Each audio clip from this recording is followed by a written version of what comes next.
You look at Georgia, Herschel Walker, I can't even complete a sentence. You have no idea. And neither do most Republicans there have any idea what he's saying when he starts talking about global warming. And then in Arizona, there's a special kind of crazy in Arizona Republican candidates. I know, I'm serious. Far crazier than we ever saw in, Christine McDonald and other people back in 2010, 2012. I mean, just really, really crazy. It seems that this is a Republican Party. We're watching something extraordinary. And we can't blame the politicians in Washington, D.C. These are the actual voters. They are driving their party over a cliff and enjoying every second of it. Look, you're seeing it in the polls. In the Winning the Issues poll, the Democrats are 6 or 7 points ahead on generic ballot polls. And, Joe, I've said this on the show before. I'm going to say it again. This election for Democrats is not, if they do it successfully, will not be a referendum on the economy. It will be a referendum on crazy. That's it. And Joe, you've pointed out on the show before, we have a little history made several months ago with Le Pen and Macron. Macron is exactly where Biden was, just no energy behind him, just very unpopular.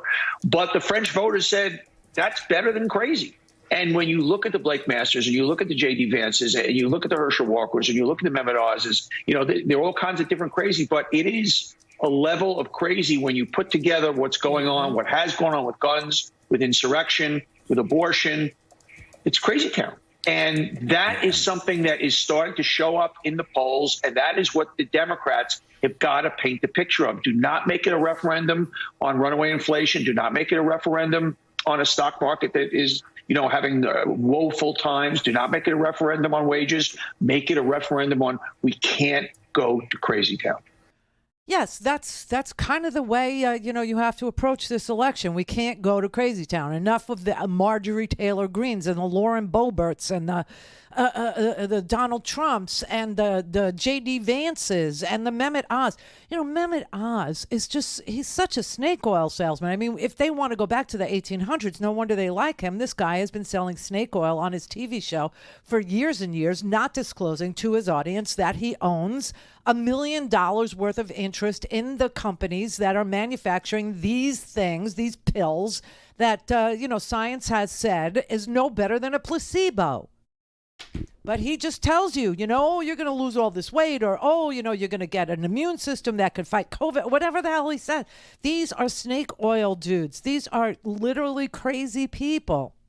They're nuts. Herschel Walker, please, Georgia, give me a break with this. That man is one of the most mentally unsound, undeserving to hold power people that has ever run for public office. And I'm talking about, Gosar and Biggs and Banks and Jordan and all those creatures, all those creeps.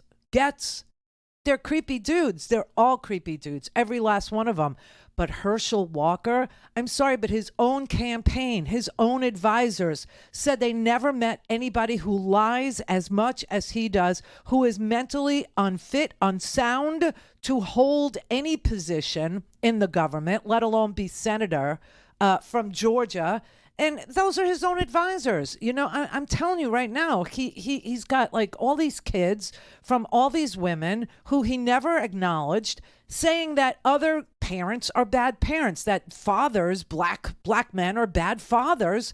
And he's probably the worst of them all. He's probably that walking, breathing stereotype that he's spreading. I mean, this is some special kind of crazy. This is really lunatic, fringy stuff. And the reason why Donald Trump goes out and finds the most blackmailable, the most corrupt, the most disingenuous, the biggest liars, the most unfit mentally, the most mentally unsound people is because they will not push back on anything he does or says. They will never, ever abandon him. And all he wants is loyalty. He doesn't want a debate. And Herschel Walker won't even debate Raphael Warnock. Why? Because he wouldn't last 2 seconds. He wouldn't last 2 seconds. This is no Bill Russell. who died this weekend. You know, we lost so many good people so far this year. It's just like freaking me out already. Now, I will say Bill Russell played basketball before my time, but I do remember when Obama gave him the Medal of Freedom. I do remember that. And he told America Bill Russell's story, which was really, really, really impressive, I have to say. When Bill Russell was in junior high, he was cut from his basketball team. He got better after that.